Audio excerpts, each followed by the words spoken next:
It was the moment SWAT team members first arrived at room 32135, the Mandalay Bay suite where Stephen Paddock had earlier fired countless rounds into a crowd of concert-goers below. I remember hearing some bullets skipping off the blacktop, and that was like a lot of that ricochet. Jaron Wilson was in that crowd, a survivor who still thinks about that night every day. While some understandably prefer to move on and move past the tragedy, Jaron is among those happy with the latest release of footage.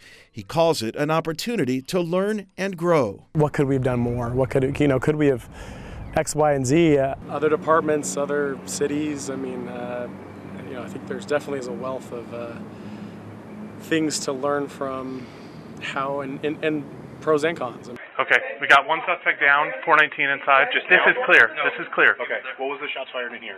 Well, they did an explosive bullet breach. It was Levi? Okay, it was Levi. Everyone's good? Here we see SWAT officers relaying the information the suspect was no longer a threat. You can almost decipher a sense of relief. It was also at this time police realized there were cameras set up inside. And this appears to be cameras.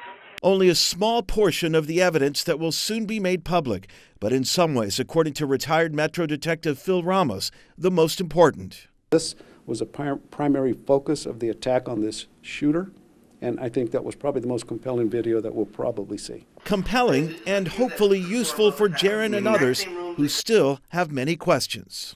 Could we have saved a few more lives? We don't really know.